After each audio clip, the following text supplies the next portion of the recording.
trumpet call, lift your voice. It's the year of Jubilee, and out of Zion's hill salvation comes.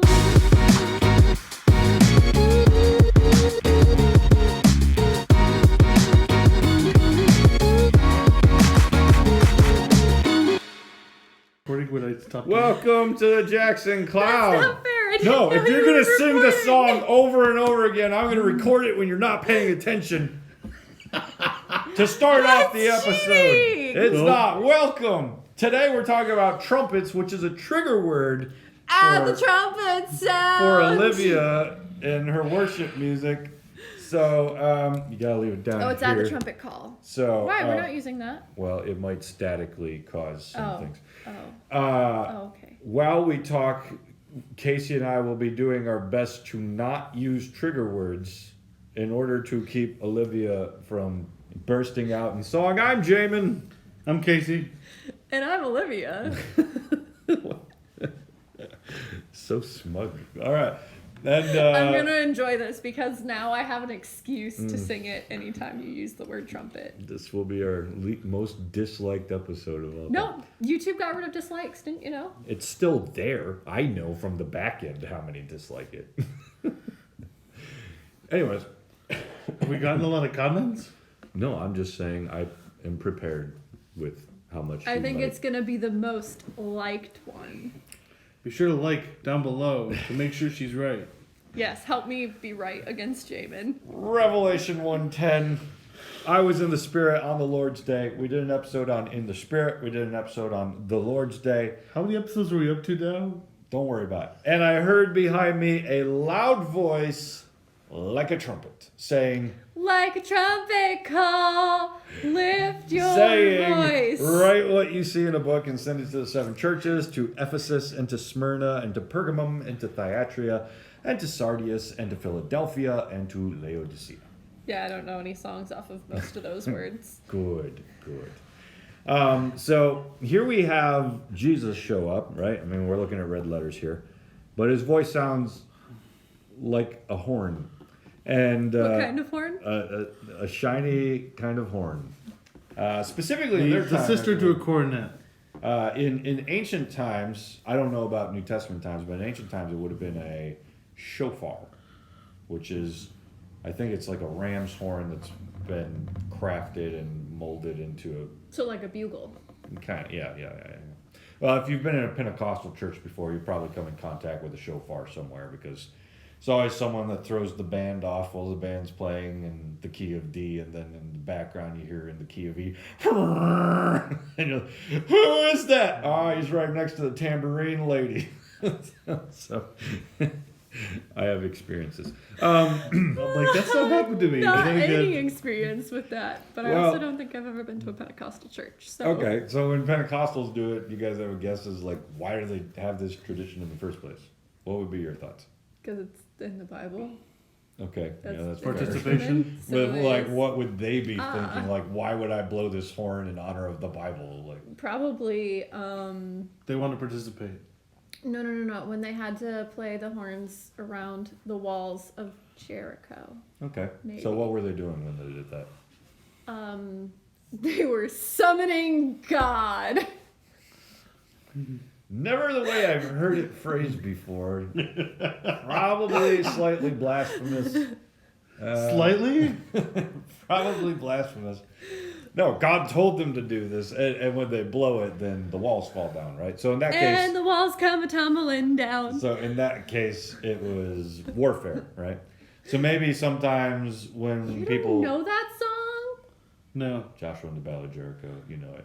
Oh, okay. So when You just came in the middle. I never heard it from We It the was just talked about the walls come tumbling I down. mean, I know, but I don't. I'm not going to start at the beginning. See? I'm going to Like, start at the part too that many makes sense. songs derailing us. So in that particular case, though, it's kind of like a warfare type thing, and because they didn't even they hadn't done anything physically to fight up to that point, they do immediately after. It's almost like spiritual warfare in a sense, because the walls come down without them having to do it. So I'm guessing that a lot of times Pentecostals are partially using it to be like, we're here in spiritual warfare, we're asking God to come and fight on our behalf type thing. Could be going that route. But here we have Jesus' voice sound like a trumpet. Like the trumpet sound. Sound like a horn. And the question is, like, why is it described in this way? Because the closest analogy I can think in our modern time to someone sounding like a horn, you following me here? What kind of horn? Someone farting. Not where I was going, but Oh, sure. okay. I was It's your thinking butt trumpet. Charlie Brown, right? Whenever there's an adult, it's like, teacher, can I go to the bathroom?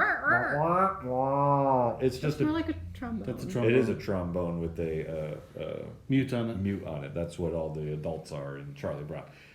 I And- never knew that. Yeah, and that's so bizarre, right? Like, so I imagine John having a Charlie Brown vision. I was in the spirit, ooh, in the spirit, on the Lord's day, ooh, the Lord's day. And then I heard a trumpet voice. Like trumpet sound. So it was a question of like, why does Jesus sound like a trumpet? Who in my life have I ever met that sounds like a trumpet? So you got any thoughts as to what he's doing with that? Like, what would be your thoughts? Just right from the get-go, where would you go? I mean, for me, like, hearing somebody like a trumpet voice is like having played that instrument. It would be very weird to have a voice sound like that. Lift your voice. Yes, I think that's been established. The question was, But I mean, like, why does John say it sounds like a trumpet? maybe because it was booming. Like, Okay. if it was very loud and like filled the entire room, that's what I Oh, could think of. because trumpets are obnoxious. Did you just accidentally call Jesus obnoxious? Yes, but I didn't mean to. Are you done with your blasphemies of the day so Probably we can not. move on? Most disliked episode. Yeah, actually, it might be because I realized Yeah. like a minute ago that I've been singing that lyric wrong the whole episode because I've been saying like the trumpet sound because we were talking about the sound of a trumpet instead of like a trumpet call, just the actual words. Okay. Hey, look so, at that. People are gonna be really upset in the comments, I think. Well, okay. So with trumpets, John likes to do what with Revelation? Make references constantly. Yes, Do you know anywhere in the Old Testament? just like Casey. Yes, just like Casey. John and Casey are one and the same. Yeah. Do you know Now you're anywhere? being blasphemous. Do you know anywhere in the Old Testament where this happens with God and trumpets? Besides Jericho? Was that trumpets or was that just a loud noise? I don't remember. It was probably I trumpets. feel like it was trumpets, yeah. Probably was. Well, Quit okay. counting, Casey. I'm counting every time we say trumpets. Well, there is in Exodus when Moses goes up on Mount Sinai. We actually right there, Exodus 19:16. Let's go ahead and read it. Exodus 19:16. Come on. I typed it in. On the morning on the third day, there were thunders and lightnings and a thick cloud on the mountain and a very loud trumpet blast, so that all the people in the camp trembled. Then Moses brought the people out of the camp to meet God, and they took their stand at the foot of the mountain. So right there, you have a trumpet blast alongside all other kinds of what we often call theophanies. You guys know what that is? Theophanies? No. Mm. I used to, I don't remember. Theophany in the Bible is usually like a representation of God, but here, a visible appearance of God to humans. Okay? Okay.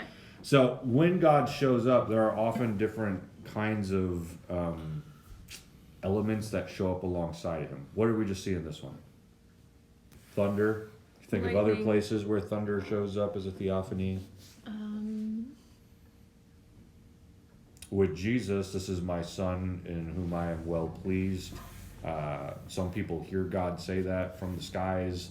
Other people are like, that was just thunder, you know? So like that's kind of like you heard God and it sounded like thunder, lightning. I think you've come across that in some places. Thick cloud. We even in modern times in supernatural circles, we talk about glory clouds, that a room gets filled with the presence of God.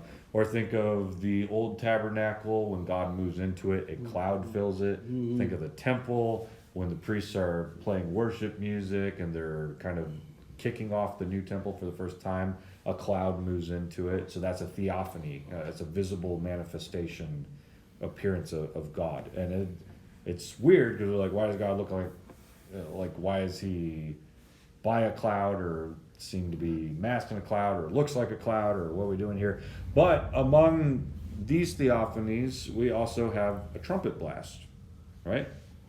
Very loud trumpet blast. So right here we see that John is working off of some of the old theophanies that have already happened. Right? Other theophanies, can you think of any I've missed? Smoke, fire. Gold dust. Gold dust would be a modern phenomena. I don't know that we have that show up in the Bible. Nor do I know if we would necessarily say like that's an appearance of God. We would say that it's a Holy Spirit thing? Or a sign and wonder of God, you know? That makes sense. Yeah. Yeah. Okay. Yeah, but here at least, among many, and we also have smoke right here. Smoke went up, so we've got a fire right there.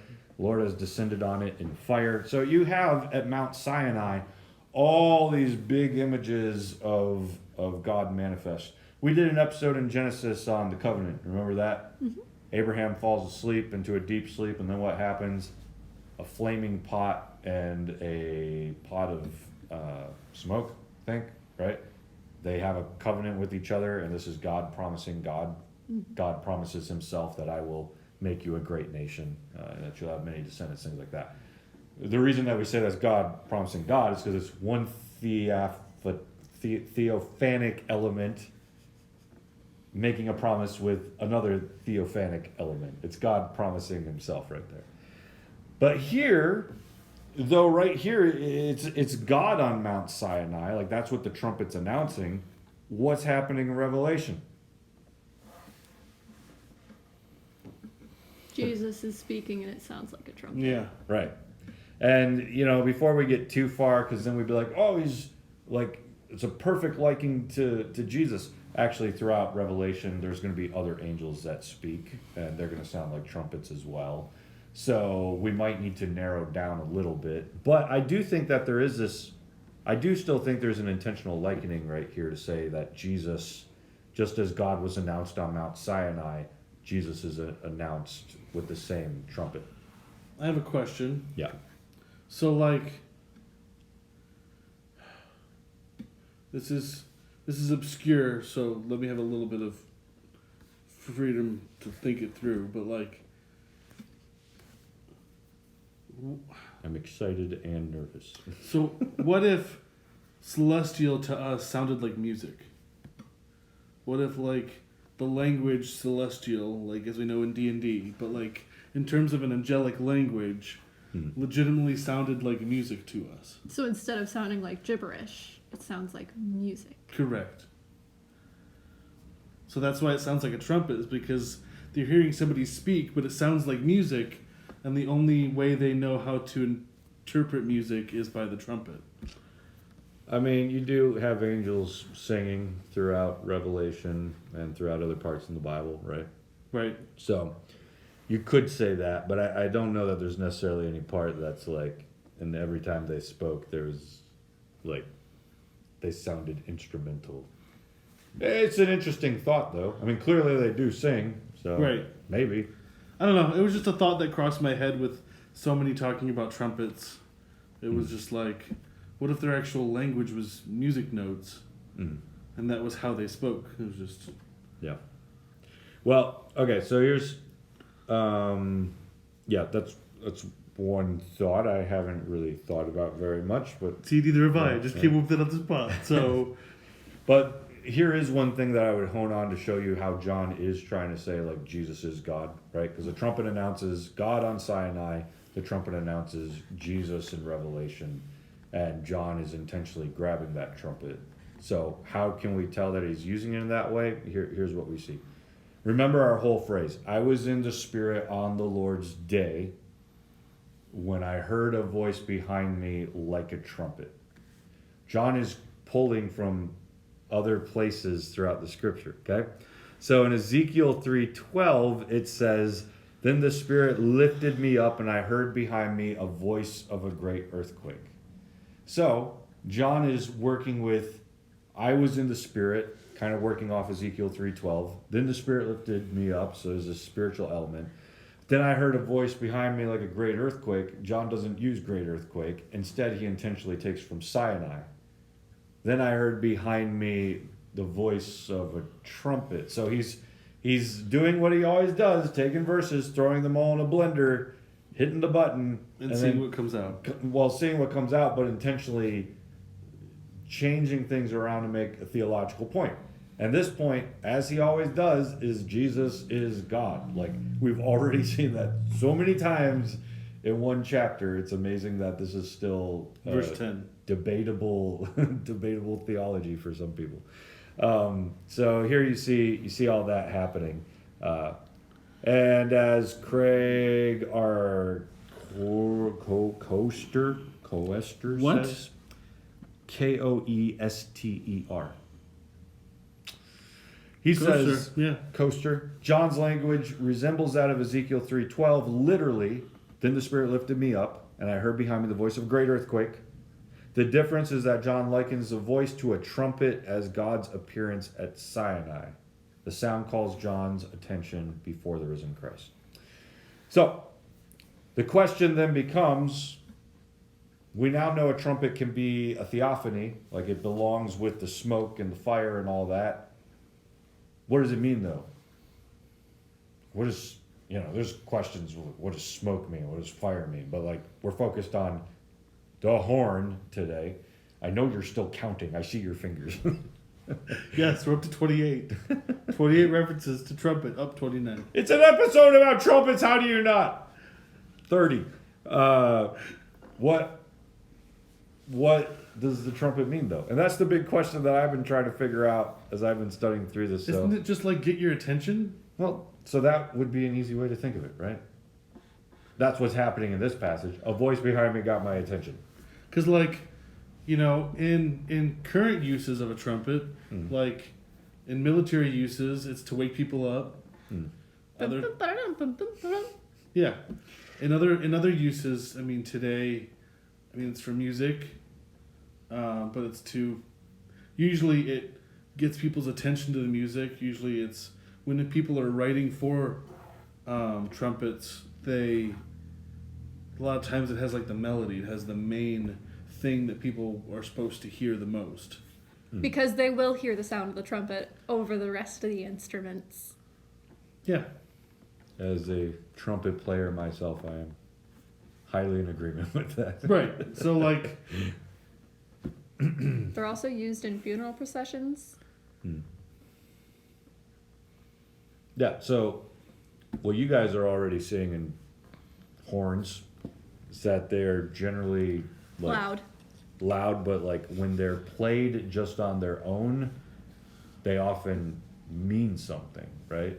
They're not just like someone just plays a flute out of nowhere, you just throw a brick at them. But somebody plays a trumpet and you're like, oh, what's going on? Like, why is the siren going off is essentially what, right? Tell me I'm wrong in that illustration. I think not flute. I think it's more clarinet by itself. Hey! No. You ever watch SpongeBob? Squidward proves you don't play clarinet by itself. Think about it. So yeah, I think you guys are onto something there. So a quick explanation with trumpets, and this is what we still use them for today. A musical instrument with a loud piercing sound used as a signal both in times of war and of peace. It's also used extensively in Israelite worship and was frequently associated with divine activity. So that's from the Dictionary of Bible Themes. So right here I have a whole list of what trumpets are used for. We're not going to read the whole list, don't worry. You guys quick skim it over. Tell me if you come across anything on this list that feels like, oh, that could maybe relate to what John's playing off of with Trumpets Revelation. blown to announce the accession of a king. Yeah. Because Jesus is the king. Okay. Yeah, so that could be a huge one, right? Oh. You've got, wait, is accession the bad thing? Is that the leaving of a king, or? I think that's the overtaking of a new king. Let's Isn't see. it? Define accession. No, that's ascension. The attainment or acquisition of a position. Right. Okay. So Jesus is coming in and he is acquisitioning earth. That's obviously not the way you would say that grammatically, but I like that actually. Yeah. So that could be a good one, and that is biblically fair because trumpets have been used 2 Samuel, 1 Kings, 2 Kings, 2 Chronicles, all in that kind of way. What else do you guys see in here? honestly, like, a lot of these are very impending danger, because there's a lot of dangerous things that happen in Revelation. Yep. And announce religious festivals, attract public attention, because Revelation. Trumpet in war, which, I mean, Revelation, if you will, is kind of like the ultimate holy war of wars, right? It's the cleansing of anything evil to then put it into place into righteousness. So you do have that theme in some senses. Associated with divine activity. At the second coming of Jesus Christ. Yeah. So, okay. That's actually There we go. 1 Thessalonians in the New Testament. The Lord himself will descend from heaven with a cry of command, with the voice of an archangel, with the sound of a trumpet of God. Did we just get into Casey's conspiracy theory here? A little bit, yeah. Is it saying that the voice of an archangel is the sound of a trumpet of God? Well, it's with and with. Yeah. So, not necessarily saying it's the same thing, but maybe it could be. And let's actually look quicker at that. Does that have kind of a sense of holy war almost? We who are alive were left until the coming of the Lord will not precede those who've fallen asleep, for the Lord will descend from heaven with a cry of command. That feels kind of holy war-ish, if you will. So maybe right there you kind of get that feeling of holy war element again, possibly. What else? Played in the temple. Okay, so, John is actually going to visit like the actual heavenly temple throughout this, the divine council. Played by priests, played in tabernacle, played to praise God, accompanies the Ark of the Covenant, which is where God sits. Associated with divine activity, so visible manifestations of God, second coming of Jesus Christ, as you already mentioned, and then there's that metaphorical use too, because like in Revelation 4:1, there's a voice that speaks that sounds like a trumpet. Come up here and I will show you what must take place after this. I don't remember what Revelation 4:1 is. That could be Jesus saying, come up here. Oh, yeah, actually red letters. Come up here. I will show you what must take place after this. So you see Jesus sounding like a trumpet again in Revelation 4, right? So, again, you see John working off that theophany. God is present, and that's why he sounds like a trumpet.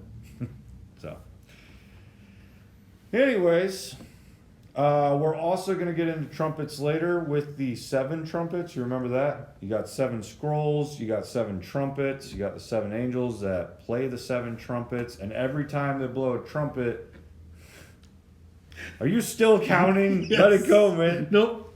Every time they play a instrument, a plague pours out, and so you see it announcing kind of like impending danger, as Olivia pointed out from earlier in the list.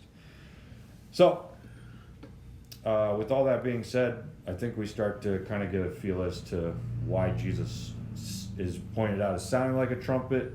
If we have gotten it, say it back to me. Why? Why does it sound like that? for many reasons. Mm-hmm. It's a theophany. Mm-hmm. It marks Jesus. So there's in the a way. likening of him being God, and then there's the million reasons that we could liken to it Pretty much throughout the entire Bible. Yeah, it's actually a pretty fair metaphor for John to be working with in that case. So with that being said, what illustrations did we miss? Maybe you know another Bible verse where trumpet's used in a particular way, and you're like, they didn't even hit on that one. Let us know in the comments or on the Discord. That camera's on. On the Discord. Yeah, that's better. And how many times did we say the word trumpet in this episode? Casey I knows. tried to keep count.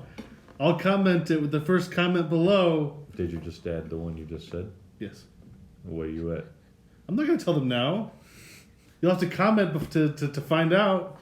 I would just hit the closed captioning button, try to figure out how to download that, and do a quick web search and see if you can figure that out. Don't know if that's possible, but you know. Download our videos. Okay, with that being said, we'll catch you all next time here on the Junction Cloud.